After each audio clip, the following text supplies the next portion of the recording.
So, I mean, even without words, I can still find voice sound enormously moving and, yeah, giving a real impact. The next song I thought I would play, if I will, it's a ballad.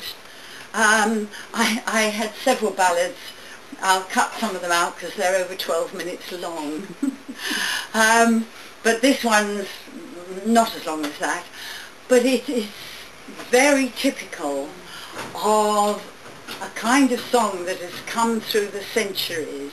This one, if I remember rightly, was collected in the mid-1700s from a maid in a castle outside Edinburgh.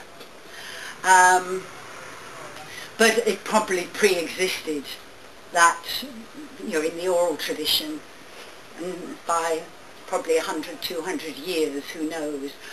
But it's one of the songs called Songs of Misalliance, and that's what folk folklorists and academics have come to call this kind of song that's about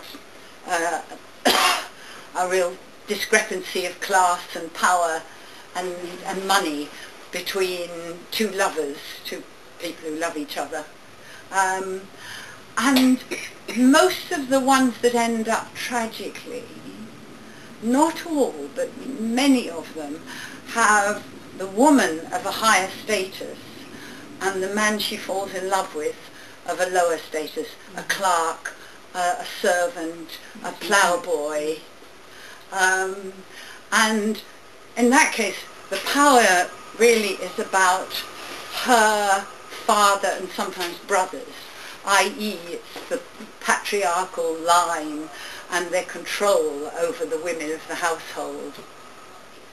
So for often ballads, particularly often the woman finds herself pregnant, and as I say, it ends up tragically. I was spending quite a lot of time thinking about the songs in which the power balance and the class balance is the other way round, where it's a poor young woman and a rich man, and often they have a very different feel. Sometimes they do. Rich young squire goes out, sees milkmaid, falls in love, says, "You are the most beautiful thing I've seen since sliced bread," or whatever they said in those days, and come and marry me and be a rich young lady, and I'll give you wealth. And she says, "Oh, thank you very much," and they go off hand in hand into the sunset. Often, however, she does reject him. I was just working with a student on a song that on the surface just looks like a rather romantic, well, if anything, slightly sentimental song called Queen Amongst the Heather. With a folk song student I was tutoring, and we pulled it apart, and it was so interesting because it's rich young man finds young shepherdess, and it's difficult to know. We were kind of, when he lays her down amongst the heather at the end, is he raping her? Is it with her consent? It's very ambiguous. But in the verse before, she has said to him, "Now come on," words to this effect, "Now come on, don't be so silly. Were you looking after your father's sheep, or were you a ploughboy in the valley, then I might love you." Yeah? But this is, this isn't on. But then, as I say, he does say he lays her down in the heather. So you're left absolutely with that ambiguity as what's happened, or whether they've just decided to have a good romp in the in the hay, the heather. That's right. Yeah, but all those are valid interpretations.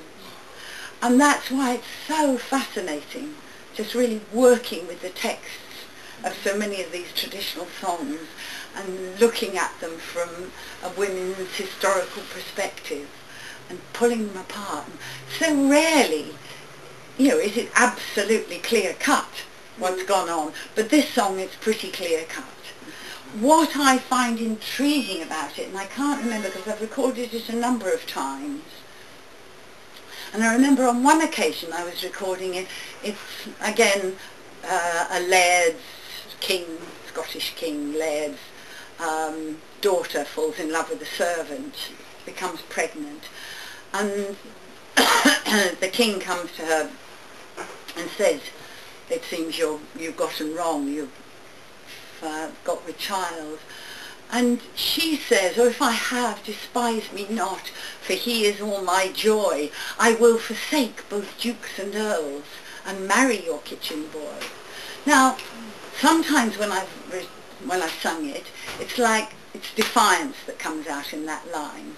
I will forsake both dukes and earls, and sometimes I've found maybe it's the acoustic, maybe it's the state of my voice, what I'm feeling like, and sometimes it just comes out as naivety, just her innocence. She really thinks Dad will let her marry him because she loves him. And the rest of what happens is no less tragic, whichever interpretation you put to it. It's just slightly different. I'll just leave you to listen and